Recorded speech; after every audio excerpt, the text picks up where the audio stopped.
Burada parsel parsel eylemişler dünyayı.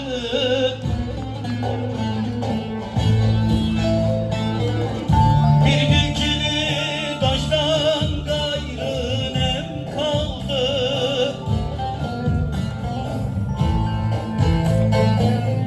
Dost büyükten ayağımı kestiler.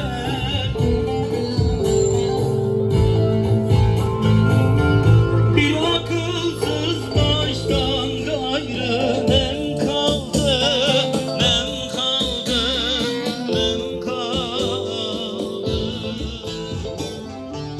Bir akılsız baştan gayrı nem kaldı, nem kaldı, hayır nem kaldı. Amcasını dinlemeye gelmiş. Hepiniz hoş geldiniz.